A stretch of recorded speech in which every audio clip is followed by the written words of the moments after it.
Have you ever watched a family fall apart or seen a friendship group just suddenly collapse? And you ask yourself, what happened? What really happened? Because nobody can quite explain what happened. Oftentimes, the truth is not obvious. And usually the loudest victim, the one who claims to be suffering the most, is usually the one who manipulates the situation and causes chaos behind the scenes. This is a very hard pill to swallow because narcissists and manipulators are masters at flipping the narrative. And they are very good at making themselves look weak, misunderstood, and innocent. So it's important to understand how to deal with these types of people. So in this video, we're going to talk about the tactics that they use and how to protect yourself from being caught up in their web. Let's talk about it.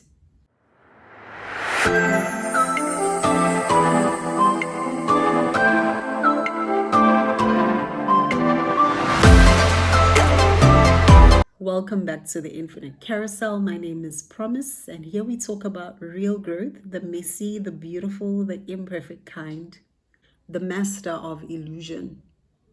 Manipulators thrive on confusion because their biggest weapon is not aggression. They are not aggressive. They thrive on distortion. They distort the truth. They retell stories, they twist events, they exaggerate to the point where reality no longer looks like reality. And people start questioning themselves. People start questioning everything. That is gaslighting. I'll give you an example. Imagine a sibling who's always insulting you in family gatherings. A sibling who's always trying to make you a laughing stock in front of other family members. And when you call them out on it, they say they were just joking, or they say you're too sensitive. And then you end up questioning yourself. You lose that trust in your own perception. Am I really too sensitive? Am I really too much? Am I really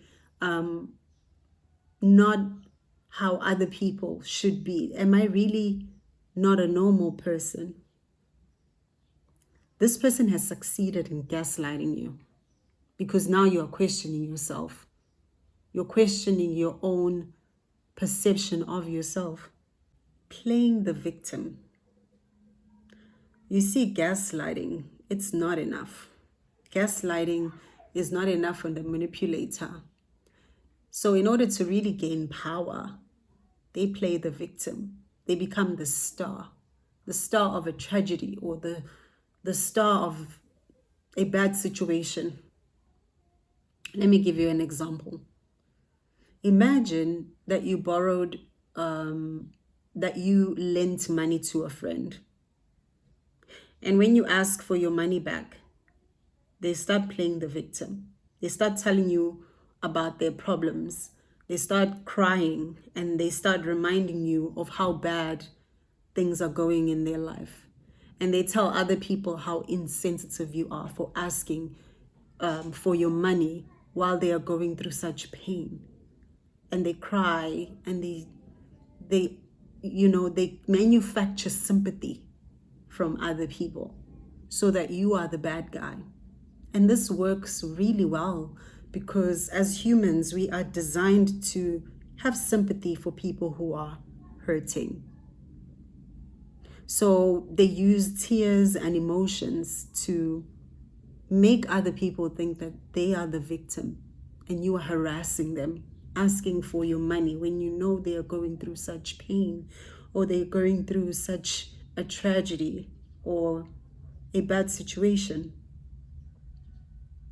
So that's just one example. The divide and conquer strategy. This is what we call triangulation. If the manipulator sees that their tactics are not working, they bring in a third person to fight their battles for them. So here's an example. Imagine two siblings that are not seeing eye to eye. So maybe one sibling has a problem with the other. So they go to the third sibling and tell them, you know, so and so did this to me. I don't know why they did this to me. They're always trying to hurt me. They're always doing bad things to me, even though I love them, and so on and so forth. So the third sibling goes into this dramatic situation to try and defend the other sibling. So the manipulator stands back and they watch the drama. This drama excites them because now they have put these two people against each other. That's how triangulation works. See, the divide and conquer strategy is very powerful. This one isolates that one person who was trying to defend the manipulator. Now this person becomes the bad guy. They were trying to resolve an issue, but they end up being caught up in it and being isolated. So now they are the bad guy. Then the manipulator tells everyone what they did because they thrive on drama and chaos. Smear campaigns and character assassinations. So if the manipulator realizes that triangulation didn't work on this victim, they start a smear campaign. So they go around damaging this person's reputation by telling half-truths and lies about them and creating a whole narrative about them when this person doesn't even know. They assassinate their character. They damage their character. Let me give you an example. Imagine a parent who goes around telling every relative that their child is out of control, their child is dangerous, disrespectful, ungrateful, and rude, or whatever, everything bad, just to gain sympathy and control of the situation. They gain sympathy and support from relatives while they maintain control of the situation. So now this child becomes isolated because nobody has anything good to say about them. Everybody's staying away from them because of what a bad character they have. So that's how smear campaigns work, character assassination. This is just one typical example. There are many more. And this can apply in both families and friend groups. So smear campaigns are very brutal. They are so brutal, especially in families. I think it's easier in friend groups because you can just walk away and find new friends. But in families, it's quite brutal because that means now you are all on your own if you are the victim. The hidden cost.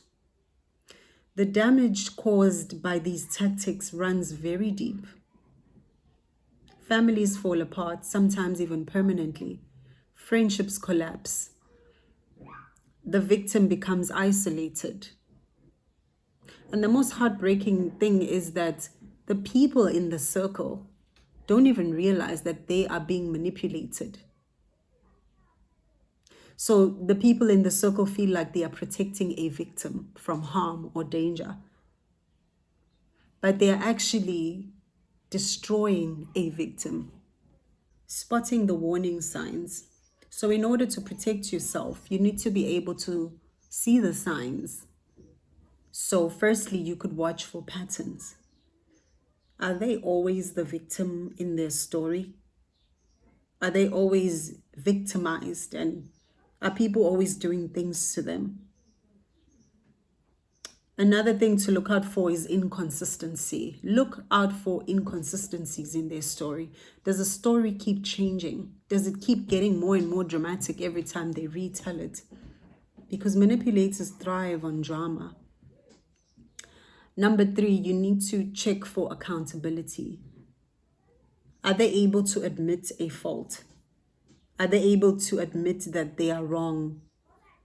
Because true relationships require responsibility on both sides. And also, the last thing is you need to notice how you feel. After interacting with the manipulator and listening to a story, do you leave feeling confused or doubting yourself? Because that's something to be worried about. You need to use your own discernment when interacting with these types of people, because that will protect you. Protecting your sanity. You see, the best defense is to not be cold or unkind. You need to just not participate. Don't take sides in someone else's drama. Don't defend people. And don't believe everything. And you don't have to sacrifice your peace in order to keep the peace. And here is a powerful reminder. Real love, whether it's a family, a partner, a friendship, real love will not demand that you betray your sense of truth. Choosing empathy with wisdom. Empathy is a gift. It's a great gift. But without wisdom, it can be weaponized against you. You see, manipulators, they prey on our kindness. And if you are not aware, they will use your kindness against you. So I want you to ask yourself, who benefits from this story? Who is actually being silenced here? And most importantly, ask yourself, does this relationship make me stronger or does it make me smaller? So I'm not saying stop caring, but I'm saying you need to care with clarity and wisdom and have awareness as an empath. At the end of the day, the manipulators don't just want attention. They also want control. And they can gain control only if we surrender our clarity and our wisdom. So by trusting our instincts, setting boundaries, and refusing to get swept into the drama, you protect yourself and you protect the relationships that actually matter. At the end of the day, the manipulators don't just want attention, they want control. And they can gain this control if we surrender our clarity and our wisdom. But by trusting our instincts and setting boundaries and also refusing to get swept into their drama, we protect ourselves and we can also protect the relationships that matter. So the next time you find yourself in the middle of a conflict, ask yourself, is the person who's crying out the loudest and hurting the most really the one who is hurting? Or are they just good at telling a story? Because sometimes the real victim isn't who you think it is. Thank you so much for spending this time with me. If you want more videos like this, hit the like button, subscribe, and share in the comments with me. What is your experience with narcissists and manipulators? I will see you in the next video.